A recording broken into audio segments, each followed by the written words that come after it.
So I'll say good evening to you all, and you're very welcome. My name is Martin Morris, and this is the first of our Decade of Centenaries programme lectures for 2021.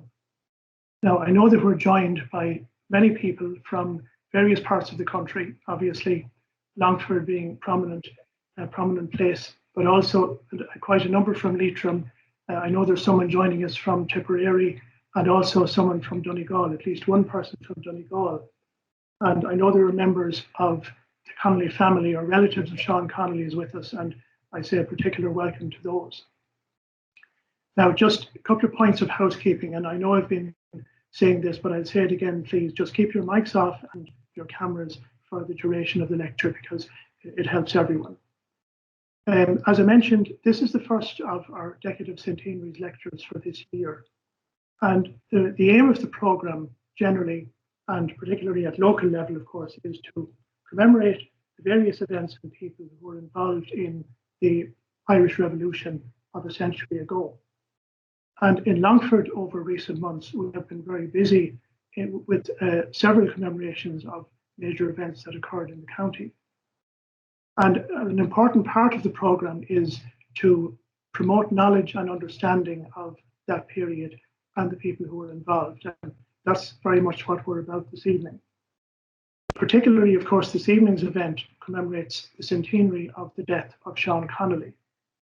Now, I think everyone in Longford, or the vast majority of people in Longford, are familiar with Connolly's name because it's on the senior football trophy in the county. It's on the club in his home parish, the GA club. And also, of course, it's on the former barracks in Longford town. And even though that barracks has been closed for several years, it's still known as Seán Connolly Barracks. And I imagine it probably will be for a long time to come. But in saying that, I think it's also true that very few people know much about the man and his life. They might have some vague idea that he was involved in the War of Independence, but he was actually a major figure in the War of Independence in Longford and in the region more generally. And that's why I'm not a bit surprised that we've had such a very good response to this evening's talk. And I know that there are events taking place in Leitrim over the weekend, so please keep an eye on those also. Now, to tell us all about Seán Connolly, I'm delighted to introduce our speaker. Dr. Eileen Reilly is a native of Ballinalee, and I'm sure that when she was growing up, she would have heard quite an amount said about Connolly. She studied for her AA in English and History and her MA in History in Maynooth, and that is where I first got to know her quite a few years ago now, but we won't get into that. Her MA thesis examined the life and writings of an author called Canon James Owen Hannay, who was a Church of Ireland clergyman and a prolific writer under the pen name of George A. Birmingham. Eileen was elected as a Rhodes Scholar in the University of Oxford in 1993, and she studied for a D.Phil degree in modern history under the direction of Professor Roy Foster, and that's a name that I'm sure all of you will be very, very familiar with, one of the major figures in Irish history and cultural studies. Her D.Phil research examined the political and historical fiction that was published in the period between 1880 and 1914. She has taught Irish and British history at the Catholic University of America in Washington, D.C., and later at New York University. Irish history was her subject there. And most recently, she was the Associate Director of Glucksman Ireland House, which is the Centre for Irish Studies at New York University. About 6 years ago or so, Eileen and her husband Eugene Prunty and their daughter Eva returned home, and they now live in Newtownforbes. So before I hand you over to Eileen, one other point that I want to mention is that we're recording the lecture. We're not actually recording the question and answer session afterwards, but just the lecture so that people will be able to view it on our YouTube channel later on. So with that, I now have great pleasure in introducing you to Dr. Eileen Reilly.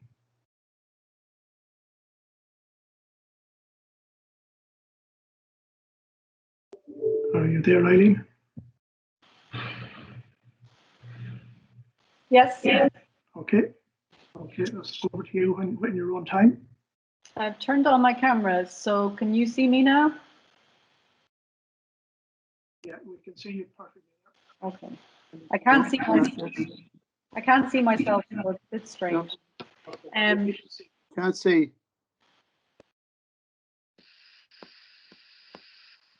We can't see her. Can't see her, no. All right, okay. Can you hear her? Can hear but can't see. Right, okay. I can hear. I can see her fine. I can Okay. hear and see her as well. I can see her. I'm afraid if you can't see her, I don't know what I can say to you, but the main thing is that you can hear her. Okay. Okay, so Eileen, I'll hand over to you now. Okay, well, good evening, everybody, and thank you, Martin, for to give the talk, and for helping me to come to terms with this new technology and how we're communicating now. It's a bit strange, and I hope to have my fingers crossed that I can share my screen and you can see what I want to show you. As Martin said, I grew up in Ballinalee. My father, Pat Reilly, bought a farm there in 1966. It was the farm that had belonged to the Duffy family, and Seán Duffy was an active member of the North Longford Flying Column. And so I heard the stories growing up, and I knew that the house that we then lived in was the house that was rebuilt after the original house was burned by the Blackened Hands, at the same time as Sean McKeown's house was burned, and also Seán Connolly's house was burned, as well as many premises in the village, Farrells, Herities, and many people would be familiar with those reprisals. So I'm going to click on a PowerPoint presentation, and I'm going to go through this as I talk. So Martin, perhaps you could let me know if this is showing up the way that we intend to. Okay. So that's my screen. Does everybody? Yes, we can see that. Yeah. Okay. I can see that anyway. Is that true for everybody else? Pretty much. Yeah. Yes. Yeah. Okay. Yeah. Great. All right, we're off to a good start. Right. So we're starting off then by looking at Seán Connolly, who was born in 1890 in France, Ballinalee, and who died on this day after an ambush on this day 100 years ago. Now, the first thing to note, and I'd have to defer to Martin on this, you might know the source of the picture that I'm using here on the slide. I don't know the source of it, but as far as I know, it's the only image we have that would depict what we think Seán Connolly looked like. And obviously it's a sketch, whether it's a sketch from someone's memory or just an interpretation, I'm not sure. It's a Historical Society image, Eileen. The Historical Society owns it. It was in the museum, which was down on the old post office building in Main Street. Right. And someone who was involved in the museum got it, was reproduced and touched up, but I don't know where it came from other than that. Yeah, okay, so it's a bit of a mystery. The next slide I want to show you is to show you the Seán Connolly who's not our Seán Connolly. Even though people use this photograph and think this is Seán Connolly, this is the Seán Connolly from Dublin, who was an actor with the National Players at the Abbey Theatre, and he was the first rebel to die in the Easter Rising in 1916 at the gates of Dublin Castle. A very handsome young man, but not our Seán Connolly, even though his image is on the book, the published manuscript that Cormac O'Malley produced based on his father's memoir about Seán Connolly. So this is not our man. And so we really don't have much idea of what he looked like, except perhaps from descriptions from his comrades.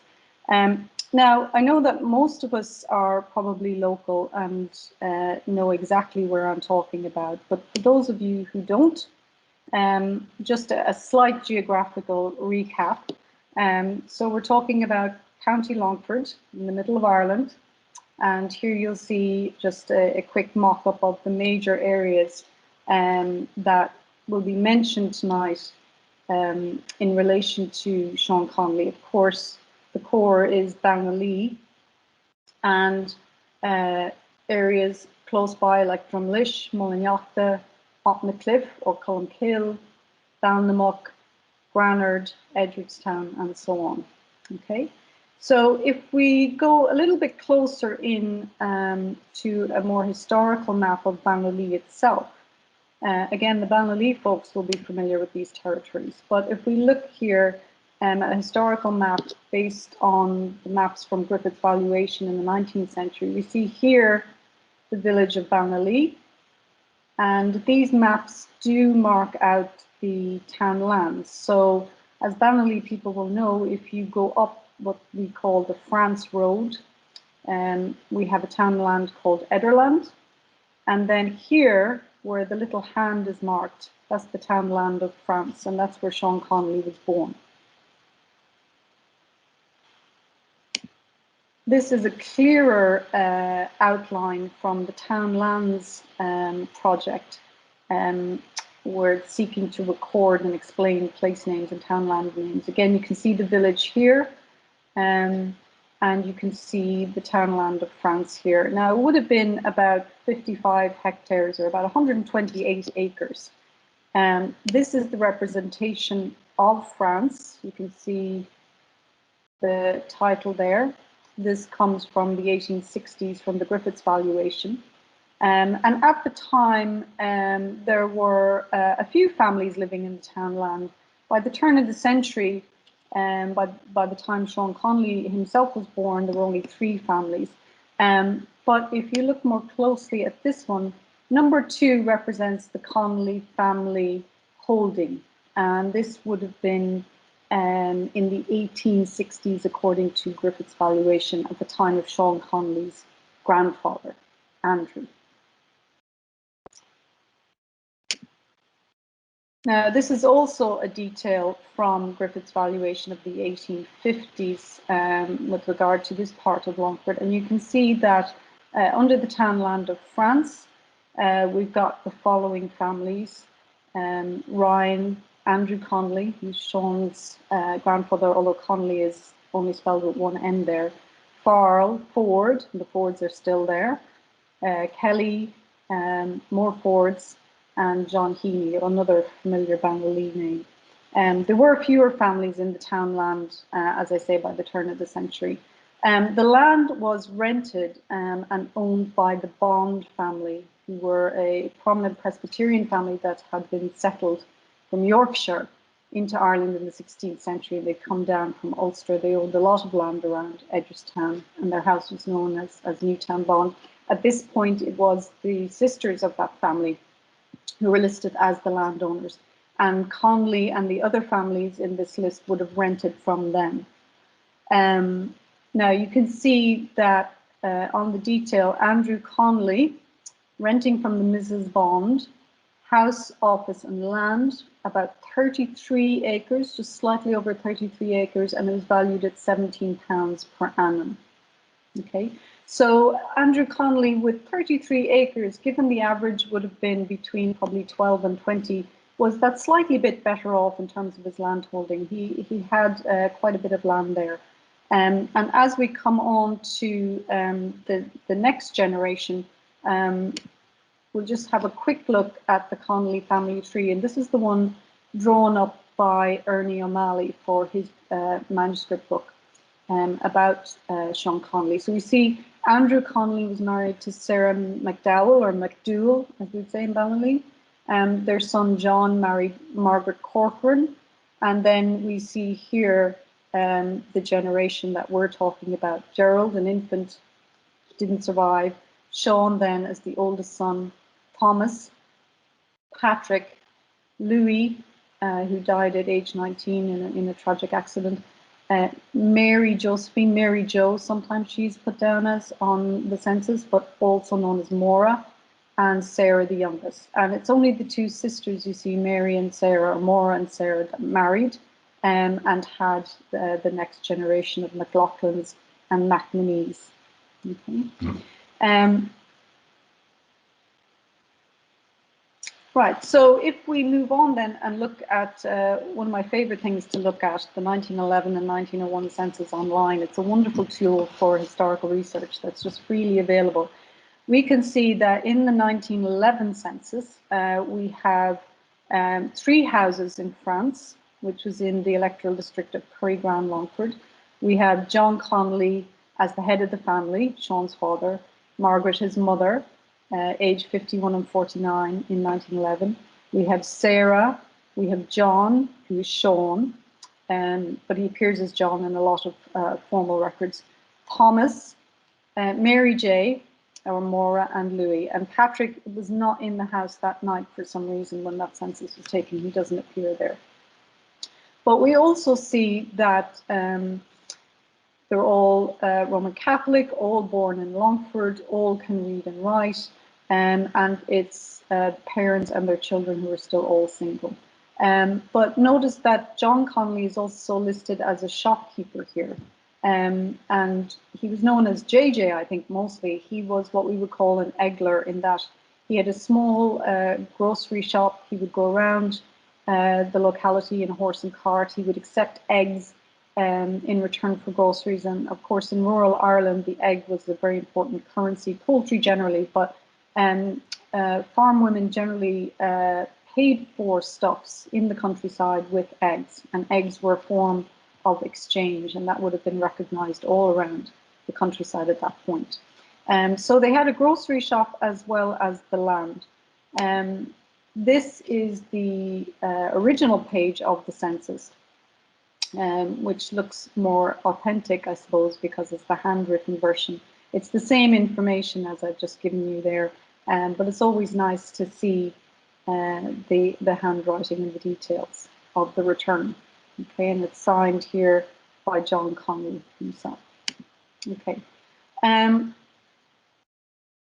So before we move on to what's happening in Ireland after 1916 or so, or in the period when Seán Connolly and the men around him start to become politically and militarily activist, what do we know about Seán's early life? Well, the details are few. We know that he attended school until about 6th class. His grandfather Andrew had been a schoolmaster, and his uncle Michael ran a school in the Clonbrony area that also ran at night for young men who were interested in furthering their studies. Sometimes that was because they were planning to emigrate, others because they were planning to pursue a course in Dublin, perhaps. So we know that Seán attended his uncle's night school. We also know that he was a talented musician. He was a very good fiddle player.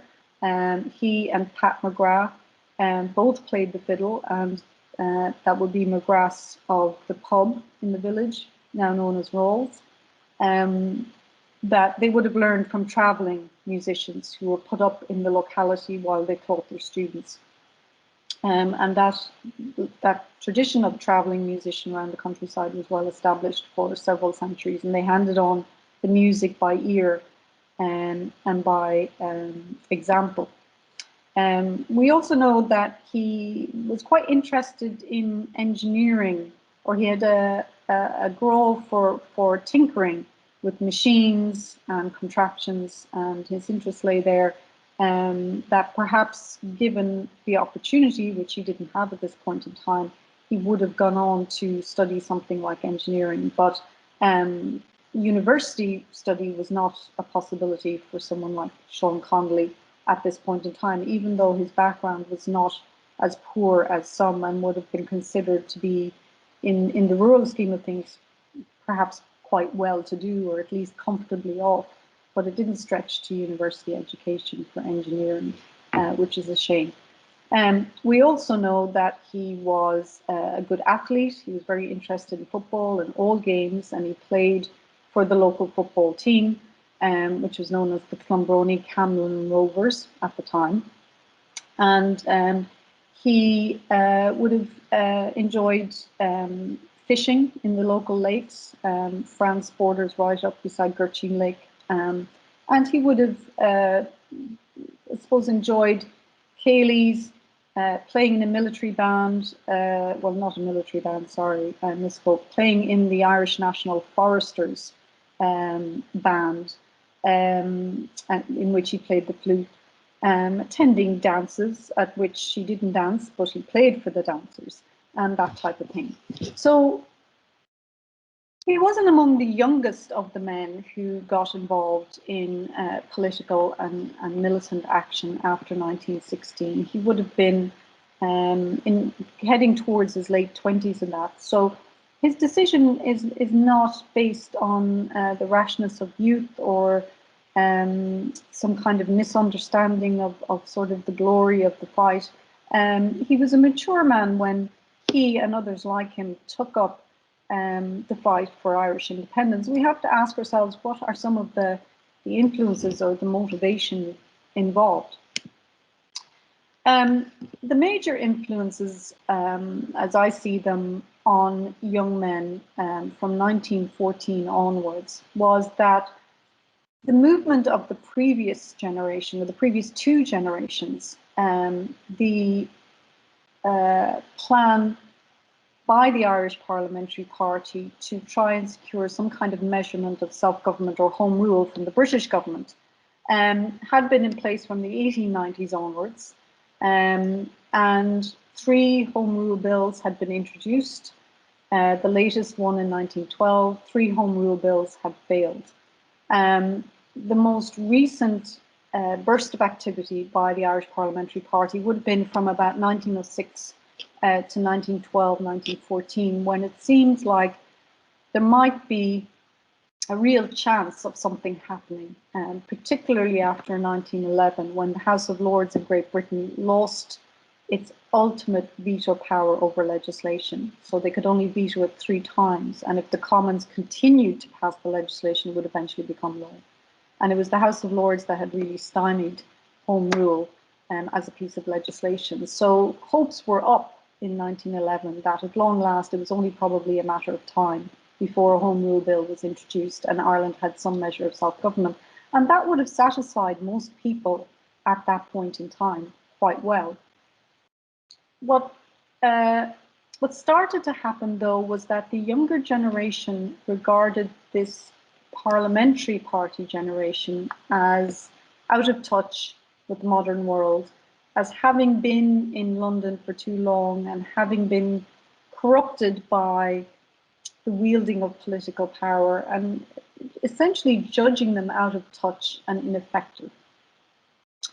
And 2 decisions by John Redmond, the leader of the Irish Parliamentary Party, really hardened that opposition to the tradition that he represented, nationalist tradition that he represented.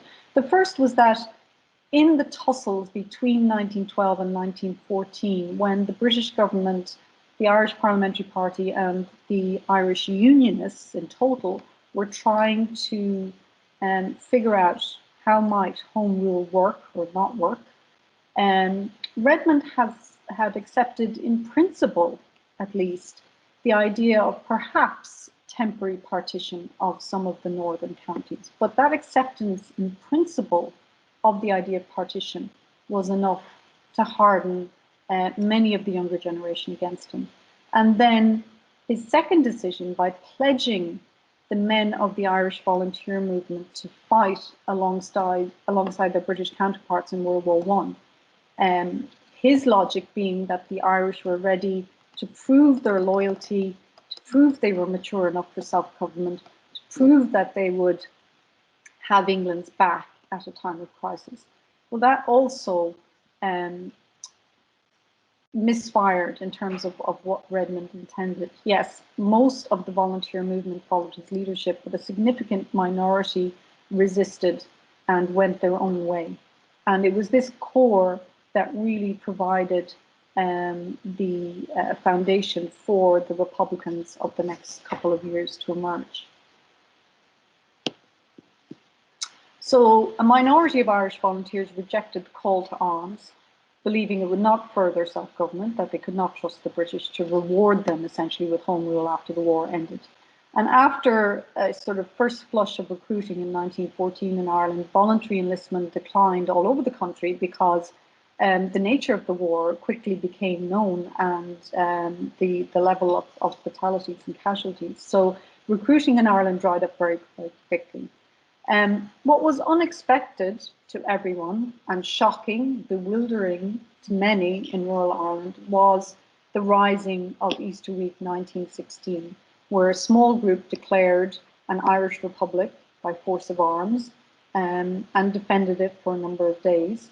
And of course, despite the inevitable suppression by the British Army, this gesture inspired young people all over Ireland, and soon began to spread throughout the major population.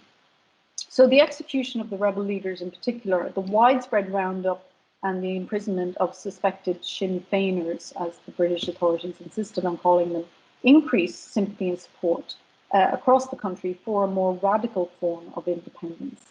And so men who'd been in the Irish Volunteers, who rejected the call to arms in the war, now moved to take the oath of the Irish Republican Brotherhood. Seán Connolly, Sean McKeown and Sean Duffy all took the IRB oath. All men who'd been christened John, all men who went by the Gaelic forms of their names.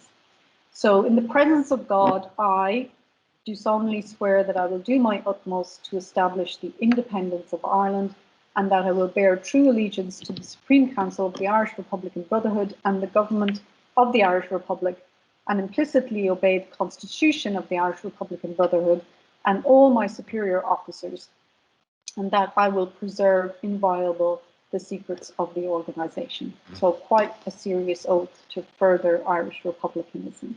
So we can see that they're moving from a kind of centrist national position to a more radical one.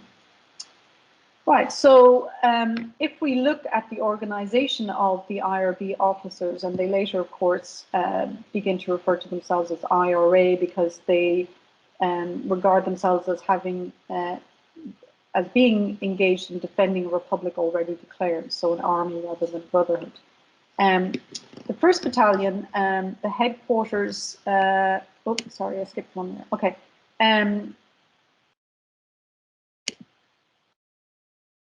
I skipped ahead there a little bit, sorry.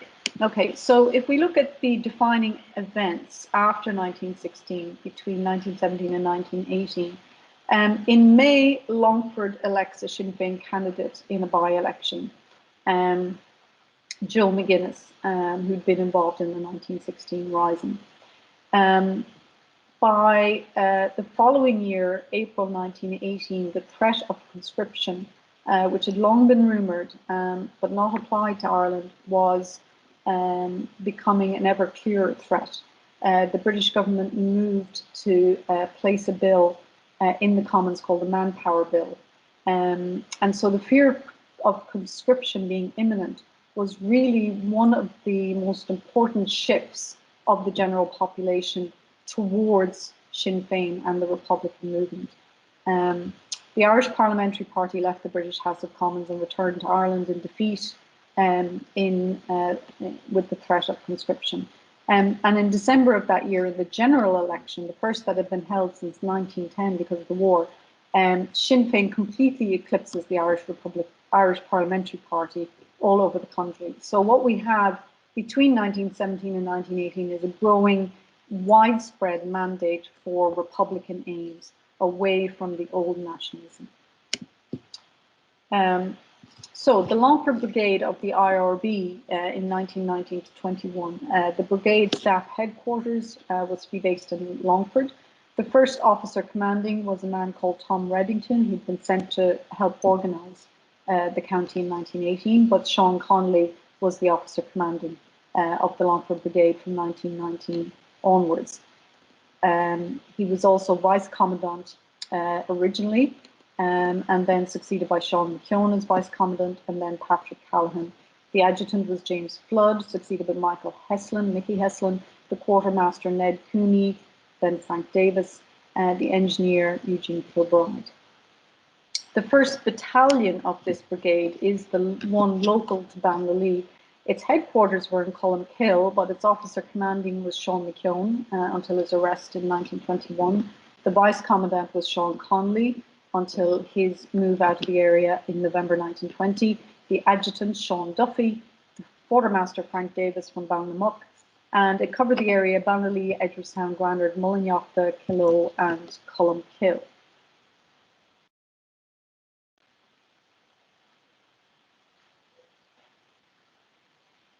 Okay. So 1919 was really a year of preparation rather than action for the local IRB groups. The aims of quite small numbers of men who had really no training or experience in conflict or in military endeavours. Their aims were really to counter and try and remove the British political and military presence in the county. They wanted to force the retreat of the policemen, the Royal Irish Constabulary, from their rural barracks into the bigger towns.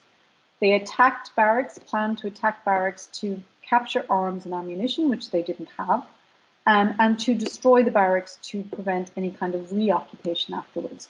The point about weapons is very important because there were hardly any. There were very, very few arms. Authorities had confiscated arms and ammunition countrywide after 1916, and apart from antiques and old shotguns here and there, there was very little left in the countryside, except within the RIC barracks, where they were well equipped with arms and ammunition. Because they had very few weapons, these men, and Seán Connolly particularly, was interested in what we might now call IEDs, improvised explosive devices. So they made their own bombs, their own mines, their own grenades, and they were made from material that could be sourced locally.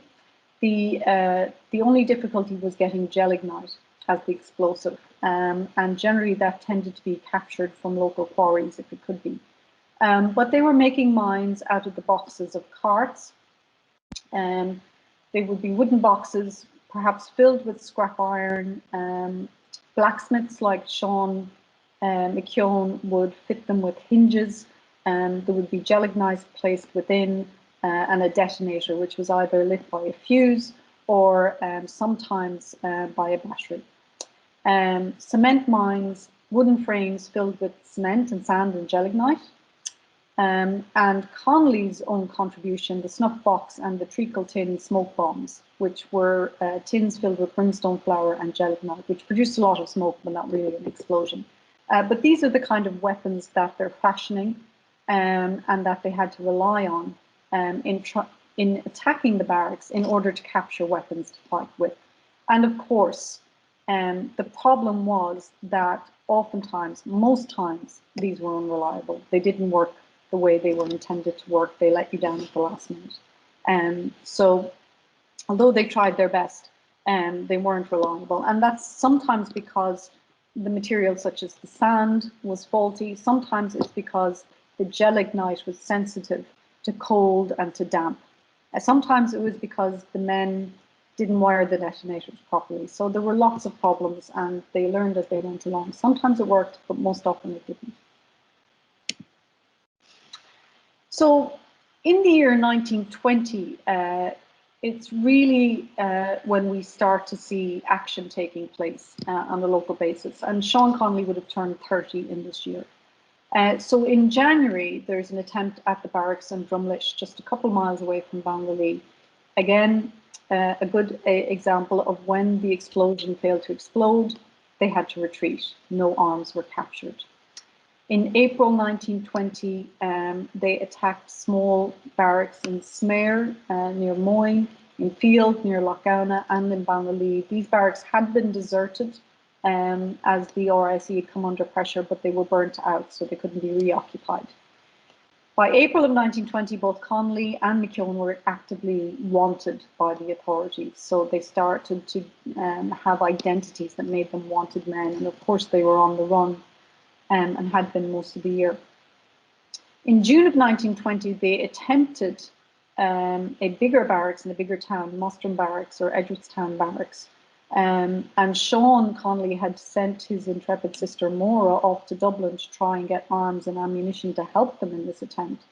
And she'd gone and come back on the train with very little, with which he was disappointed because General Headquarters didn't have enough arms or ammunition either. But the attack on the barracks was withdrawn because it was reported that there was a company, the Lancers Cavalry were in the area. And it turned out to be a coincidence, but the men didn't know if they'd been sent in because there was a rumour of an attack. In July 1920, they attacked the Ballinalee barracks, again, a village a few miles from Ballinalee, and here they had more success. They destroyed the building by fire, the explosives worked, and they forced the RIC to abandon it. And that was considered to be a victory because it was quite a strong building that had been reinforced.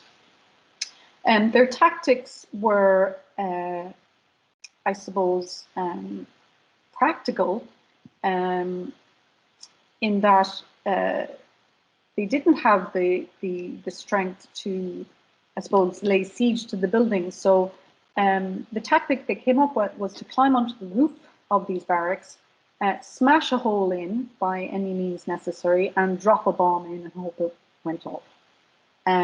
Sometimes all they got in there was smoke bombs, but that in some cases was enough to drive the policemen out and to surrender. So it was fairly simple stuff in some ways. Okay, one of the most intriguing personalities whom we don't know much about really was a soldier in the military barracks in Longford who was known to the IRB men as Geordie. He was a Yorkshireman, and he was serving as a soldier in the barracks in Longford. And he had met Tom Reddington, who was the man sent by headquarters down to Longford in 1918 to train the local IRB. He'd met him on a train, and they'd struck a chord, and they struck a bargain, whereby Geordie would smuggle out weapons and ammunition from the military stores in Longford, and the IRB men would purchase them.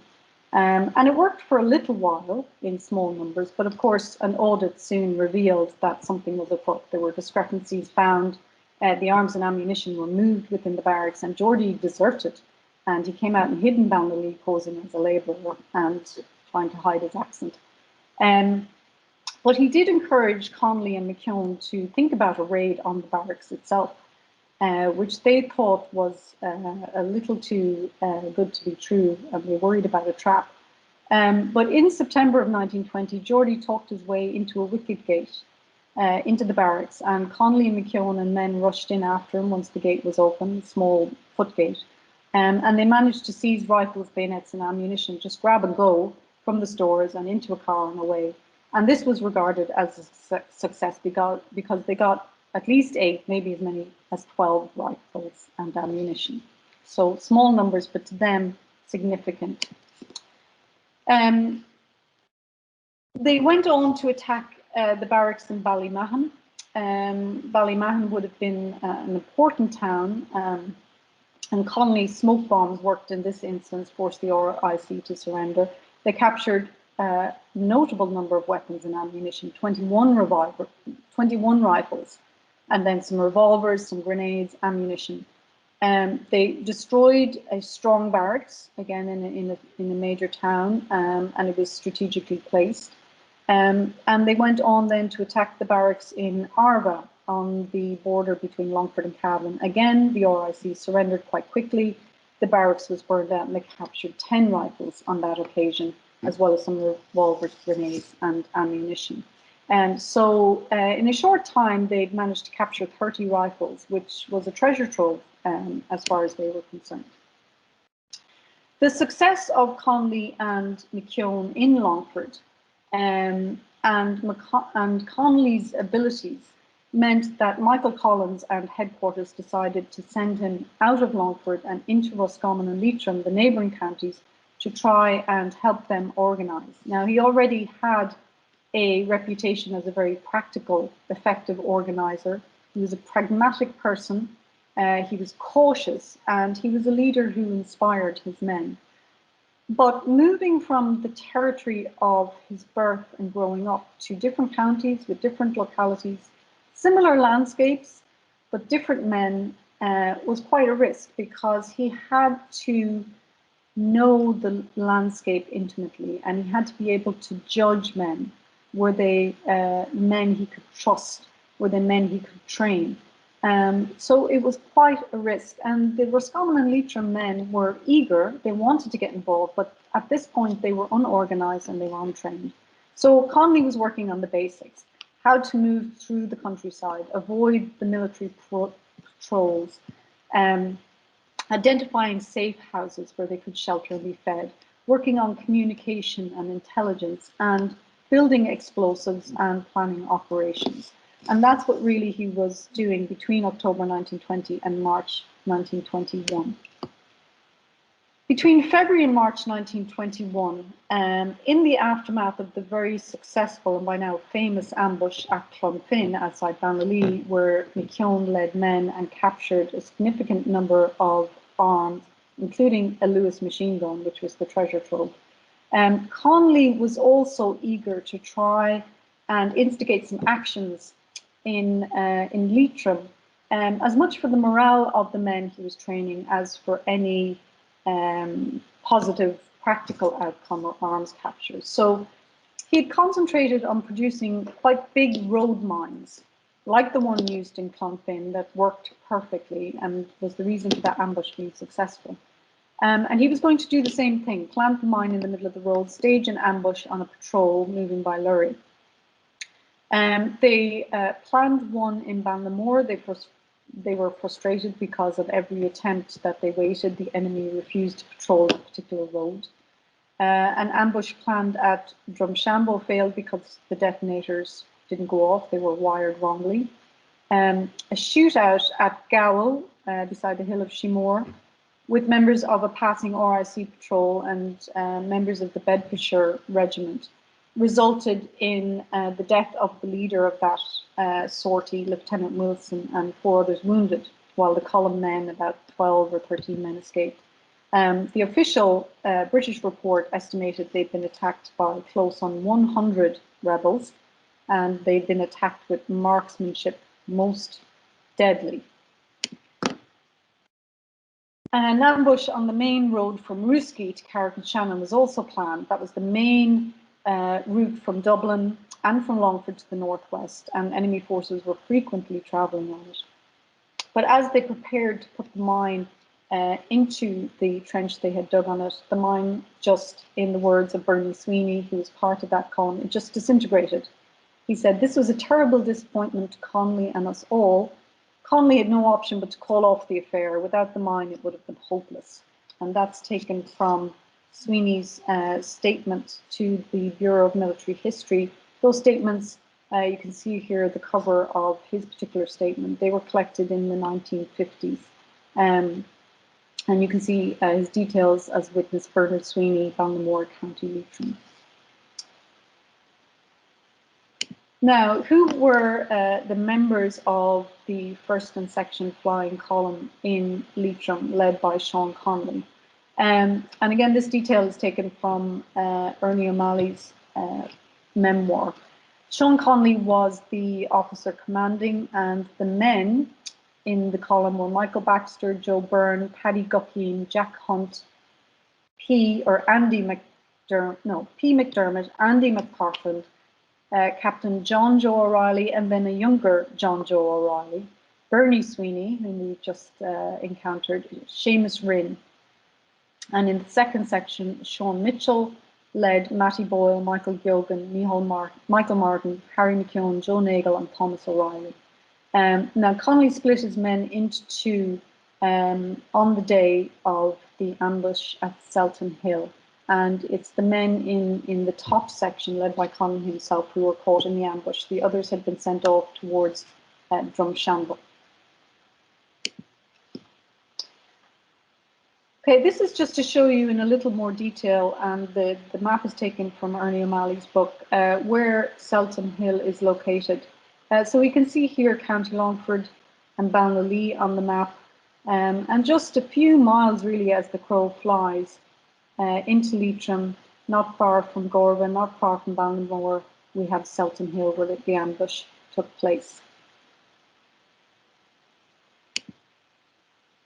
So what happened at the ambush? Well, the men had been on the move. They were disappointed because their plans for ambushes had not come off. And they'd split into two groups early in the morning of Friday, March 11th, 1921, 100 years ago today. Sean Mitchell and his men, the second half, headed a few miles south of Drumshambo to watch out for patrols. And Connolly brought his men close to Gorga and gave Bernie Sweeney charge of the 11 men. They were armed with 5 rifles.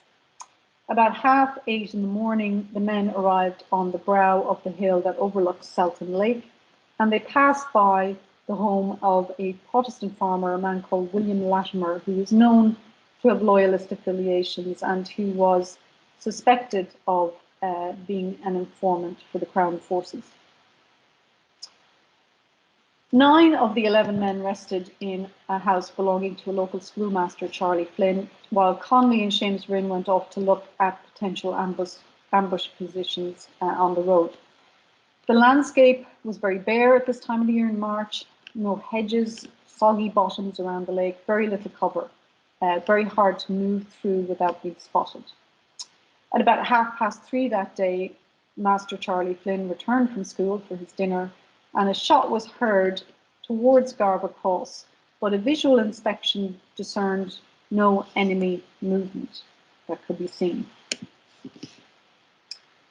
By 4 p.m, Connolly and his men were getting ready to move off. They packed up their kit, they checked their equipment and their arms, and they were ready to move on. But they sent Master Flynn up to the main road to look again once more for enemy movement. And this time Flynn heard a lorry, and he signalled back with his hand to indicate some danger. The RIC District Inspector from Mohill was a man called Major Thomas O'Brien Gore Hickman, originally from County Clare, and he asked Charlie Flynn about knowledge of armed men in the area.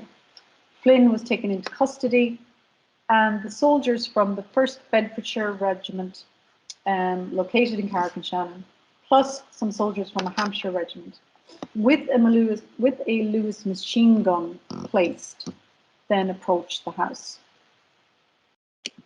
The Lewis machine gun changes the story completely, because as these images will show you, it was a portable, lightweight gun, but as you see with the cartridge on the top, it worked as a rapid-fire machine gun, and you could replace the cartridges very quickly. So it was a lethal weapon, and it was the capture of one of these at the ambush in Clonfin that made it such a success for Sean McKeown. These were the gold standard, and they were deployed against the IRB men, and it was very difficult to capture one, but it meant that it was very hard to escape. So the column was trapped. Connolly and Sweeney split the men into 2, and they tried to head north to get beyond the lake, using the landscape as cover. Bernie Sweeney took John Joe O'Reilly, the younger, Michael Baxter, Joe Byrne, and Andy McPartland down into the bottoms towards the lake. They had 3 rifles between them, but they couldn't compete against a Lewis machine gun. John Joe O'Reilly was wounded first, then very quickly Michael Baxter and Joe Byrne fell. Bernie Sweeney himself was hit, and he managed to crawl into a ditch, a flooded ditch, and submerge himself under the water with just enough to breathe. And the soldiers were unable to find him, which he was amazed at. But he witnessed the soldiers using the butt end of their rifles to finish off Joe Byrne and Michael Baxter, who were wounded but not dead, by smashing their skulls. So there was no treatment for the wounded in that instance. Sweeney next saw Captain John Joe O'Reilly shot while he was trying to launch a grenade, and then Seamus Rinn and Seán Connolly were shot dead. Connolly was apparently trying to launch a grenade when he fell, and the grenade fell beneath him and exploded, so he had very severe wounds, but was not killed outright at that time. Blankets from the house were used to carry the dead and the wounded to the lorry. Gore Hickman wanted to get back to Mohill and then preferably Carrick-on-Shannon before dark. Sweeney was later rescued and carried away by Andy McPartland, who escaped, and other locals, who brought him first to a sympathetic local doctor, P.J. Nolan, and then moved him on into remote hilly parts of the county and hid him for the next 2 months. So he survived. Joe Hunt was wounded. He got out of the lorry and walked into the jail cell in Carrick, and he and Master Charlie Flynn, who'd been brought along and who had been injured, were both attended by a local doctor. Seán Connolly was still alive despite his wounds, and he lasted until the following morning, perhaps even as late as noon on the following day, March 12th. He was conscious and he refused to answer any questions or to give up his name. 2 priests were eventually allowed to see him, and Connolly reportedly asked them to tell his mother that he had died for Ireland. The deaths at Selton Hill were Brigadier Seán Connolly, Brigadier Seamus Rinn, Commandant Joseph Byrne, Captain Michael Baxter, Captain John Joe O'Reilly, and Lieutenant John Joe O'Reilly. None of Connolly's colleagues would identify his body or say who he was, and it wasn't until an RIC constable who had served in Ballinalee could be found that the Crown forces could confirm that they had captured a highly wanted man. Sean's younger brother, Tommy Connolly, brought the body from Carrick-on-Shannon to Longford, and the McGuinness sisters, activists in Common, they washed the body and they laid out the corpse, and the coffin was placed in Longford Cathedral and was then brought on to Clonbrony for the funeral, and that's where, of course, Seán Connolly is buried. Before the bodies were released, there was a military inquest in Carrick-on-Shannon. This report is from the Longford Leader. Press representatives were not admitted to the military inquiry held in Carrick-on-Shannon. They were informed later that death was due to shock and hemorrhage caused by bullet wounds, and in one case by the explosion of a bomb. The court found that the bullet wounds were, quote, inflicted by troops in the execution of their duty and after being fired upon by these men. The court is also of the opinion that no blame is attached to any persons for the death of any of these men. So they were legitimate targets as far as the court was concerned. Longford Leader, again, a column headline that reports fierce conflict in County Leitrim, 6 young men lose their lives, Ballinalee man amongst the dead. The ambush at Selton Hill wasn't fortuitous. It was as the result of information that had been conveyed to the military authorities. William Latimer, whose house the men had passed that morning, his son had seen the armed men and told his father, and when his father went into Mohill, or towards Mohill, to make arrangements for a family funeral that day, his mother had died either the night before or that morning. He encountered and he informed a Dr. Pentland. And Pentland was a former British Army man. Pentland then informed the district inspector, Thomas Gore Hicks, and the military were dispatched from Carrick-on-Shannon. So the ambush was set up quite carefully. William Latimer was already, as I said, a suspect informant to the Mohill RIC. And on March 30th, 2 men were sent to his house. They forced him to exit by throwing a hand grenade into the house, which didn't explode, by design or accident, I'm not sure. But they shot him dead when he emerged with revolvers in his hands. Pentland then removed himself very quickly with his wife and child to London. But 3 years afterwards, he himself was killed when a lorry mounted a footpath and crushed him. And there's some, I suppose, wondering about whether that was an accident or whether someone had a hand in a reprisal there. Gore Hicks also left the country very hastily and stayed on official business in England until after the truce, when he returned to Ireland.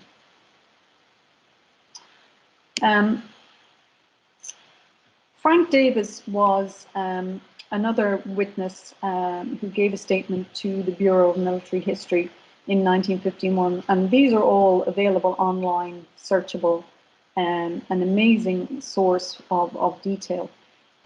He was quite close to Connolly, and he closed out his statement with some quotations that I'd like to share with you, because it gives us an idea of Connolly the man and what he might have been like.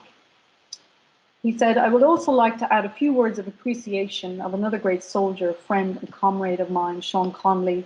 Connolly became known to me in 1918. He was then the vice-OIC of the North Longford Battalion, Longford Brigade, and I was the first lieutenant of the Ballinalee Company. He was of athletic build, he had a sallow complexion, he was dark-haired with sparkling eyes which shone like diamonds when he was thinking out some plan of action. He was the son of a substantial, well-to-do farmer. He was an athlete of great promise and very fond of football and games. He walked with a slight stoop. Connolly was about 27 years old when I got to know him.